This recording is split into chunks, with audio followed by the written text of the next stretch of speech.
60 minutes go by, everybody walks out of the room, clicks off Zoom.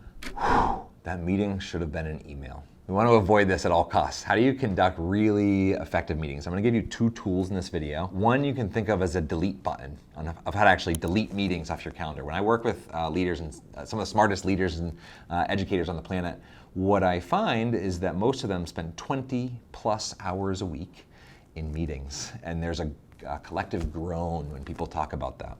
And so one, I'm going to give you a really good cultural delete button to reduce that number, to actually reduce the number of meetings on your calendar. And then the second tool is the edit button for your meeting. So if you would like them to actually be really purposeful and meaningful, I'm going to give you one framing that you can share with a group, and it will reframe the way that you meet from this video onward.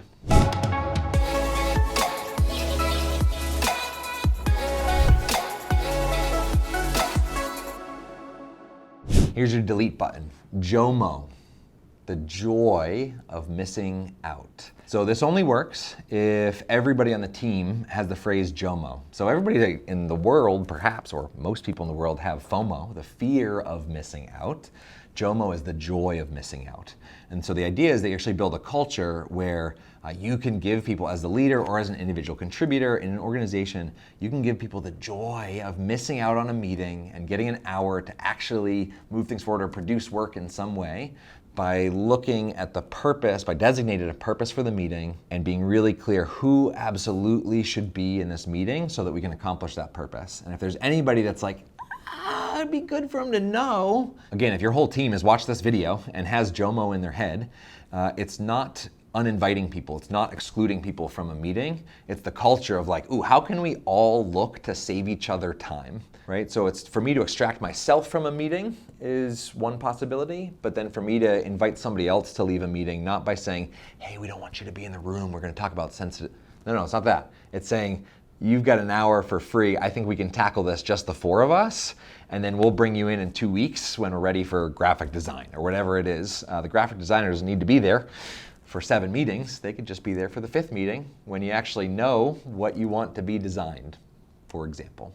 Now, the most fantastic, awesome reframe of this is I was leading a virtual meeting in Australia, and I got finished leading the session. It was like 11 p.m. Eastern time, and I walked out of my office on the 6th floor of this building, and the custodian walked in. I think I scared the heck out of him because people don't work at 11 p.m. and I usually don't either. But I walked out and we bumped into each other. We'll call him Steve for anonymity's sake. And Steve and I just got in a little chat. He's an eccentric character. And I asked him how things have been going. And he said, oh, good. I just had a meeting with my boss and my boss's boss. I was like, whoa. I was like, tell me more. I'm in this meeting and they cut my workload in half. I have to clean half the floors I used to. And they gave me a raise. And what he said to me verbatim was, I walked out of that meeting and I was like, man, I gotta have more meetings. And so I'm pairing this up with my experience of like working with clients in big organizations where they're over-meetinged. They don't have a culture of JOMO, or joy of missing out. And so they're in too many meetings that they shouldn't be in. But what Steve planted in my brain was, do you realize that it is possible to have meetings that people walk out of saying, wow, that was a really phenomenal meeting? It is possible to have a meeting like that. Now, a really easy way is cut people's workload in half and give them a raise.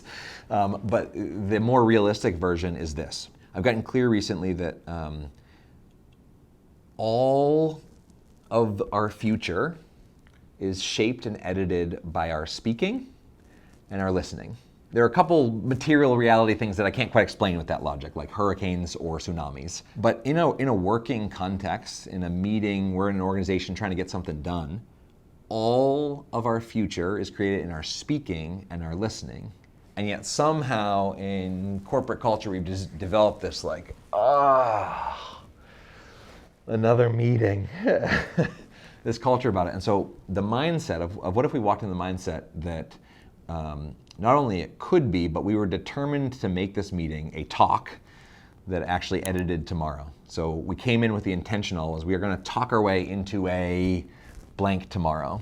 And so here's the framing. Here's your sentence stem to hang on to. If every meeting had the embedded intention, we are here right now from 9 o'clock to 10 o'clock a.m.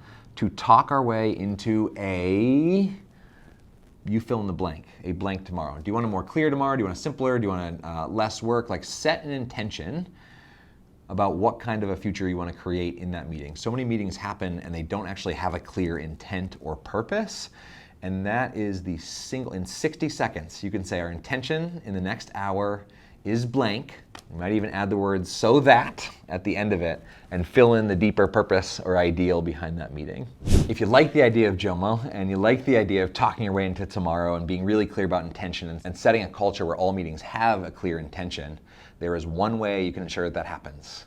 It is to go down and copy this link and share it with the people that you meet with and say in a message, "For the good of all humanity, can we adopt the culture of JOMO and perhaps raising the stakes of our meetings and seeing them as an edit button to what happens next?" I'm Chad Littlefield. There are 500 other videos like this with really useful stuff.